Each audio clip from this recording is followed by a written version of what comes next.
Hello friends, പുതിയൊരു വീഡിയോയിലേക്ക് സ്വാഗതം. യൂട്യൂബിൽ ചെറിയ ഒന്ന് രണ്ട് അപ്ഡേറ്റ് വന്നിട്ടുണ്ട്. ഇതിനെക്കുറിച്ചാണ് ഇന്നത്തെ വീഡിയോയിൽ പറയുന്നത്. ചെറുതാണെങ്കിലും ഒരുപാട് പേർക്ക് വളരെ ഉപകാരപ്പെട്ട രണ്ട് അപ്ഡേറ്റ്സ് ആണിത്. അപ്പോൾ എന്തെല്ലാമാണ് ഈ അപ്ഡേറ്റ് എന്ന് നോക്കാം. ഒന്നാമതായി വന്നിരിക്കുന്ന അപ്ഡേറ്റ് ഇത് യൂട്യൂബ് തംബ്നെയിലിന്റെ കാര്യത്തിലാണ്. നമ്മൾ നമ്മുടെ വീഡിയോയ്ക്ക് കസ്റ്റം തംബ്നെയിൽ എല്ലാം സെറ്റ് ചെയ്യാറുണ്ട്. ഇങ്ങനെ നിങ്ങൾ YT സ്റ്റുഡിയോയിൽ പോയി നിങ്ങളുടെ വീഡിയോയ്ക്ക് കസ്റ്റം തംബ്നെയിൽ സെറ്റ് ചെയ്യുമ്പോൾ ഇപ്പോൾ നിങ്ങൾക്കൊരു പുതിയ ഫീച്ചർ കൂടി ലഭിക്കും. അതായത് YT സ്റ്റുഡിയോ ആപ്പിൽ പോയതിനു ശേഷം നമുക്ക് സെലക്ട് ചെയ്യേണ്ട തംബ്നെയിൽ സെലക്ട് ചെയ്യുക.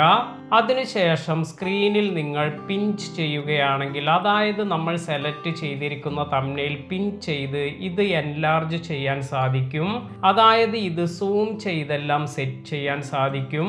ചില സന്ദർഭങ്ങളിൽ നമുക്ക് നമ്മുടെ തംബ്നെയിൽ ഇത് കുറച്ചുകൂടി എൻലാർജ് ചെയ്താൽ വളരെ നന്നായിരുന്നു എന്ന് തോന്നാം. ഇത്തരത്തിലുള്ള സാഹചര്യങ്ങളിലെല്ലാം ഈ പുതിയ ഫീച്ചർ നിങ്ങൾക്ക് യൂസ് ചെയ്യാൻ സാധിക്കും. അപ്പോൾ അടുത്ത വീഡിയോയ്ക്ക് നിങ്ങൾ തംബ്നെയിൽ കൊടുക്കുമ്പോൾ നിങ്ങൾ ഇതുപോലെ തംബ്നെയിൽ സെലക്ട് ചെയ്തതിന് ശേഷം സ്ക്രീനിൽ പിൻ ചെയ്ത് നിങ്ങൾക്ക് ആ തംബ്നെയിൽ എൻലാർജ് ചെയ്യാൻ സാധിക്കുന്നുണ്ടോ എന്ന് നോക്കുക. അടുത്ത ഒരു അപ്ഡേറ്റ് വന്നിരിക്കുന്നത് യൂട്യൂബ് പ്ലേലിസ്റ്റിൻ്റെ കാര്യത്തിലാണ്. യൂട്യൂബിൽ കുറേ പ്ലേലിസ്റ്റ് എല്ലാം ക്രിയേറ്റ് ചെയ്ത് അതിൽ പുതിയ വീഡിയോസ് എല്ലാം ഇടുന്നത് നമ്മുടെ ചാനലിൻ്റെ വ്യൂസ് എല്ലാം വർദ്ധിപ്പിക്കാൻ സഹായിക്കും.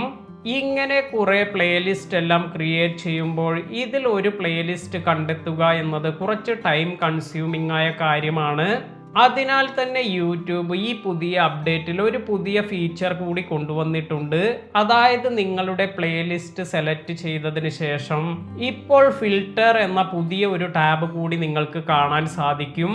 ഇതിൽ ക്ലിക്ക് ചെയ്ത് നിങ്ങൾക്ക് നിങ്ങളുടെ പ്ലേലിസ്റ്റിന്റെ ടൈറ്റിൽ എല്ലാം എൻ്റർ ചെയ്യുകയാണെങ്കിൽ നിങ്ങൾക്ക് ആ ടൈറ്റിൽ കൊടുത്തിരിക്കുന്ന പ്ലേലിസ്റ്റ് എല്ലാം കാണാൻ സാധിക്കും.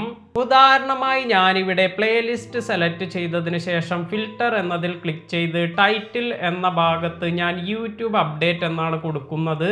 അതിനുശേഷം എൻ്റർ ചെയ്തു. ഇപ്പോൾ നിങ്ങൾക്ക് ഞാൻ യൂട്യൂബ് അപ്ഡേറ്റ് എന്ന പേരിൽ കൊടുത്തിരിക്കുന്ന എല്ലാ പ്ലേലിസ്റ്റും താഴേക്ക് കാണാൻ സാധിക്കും.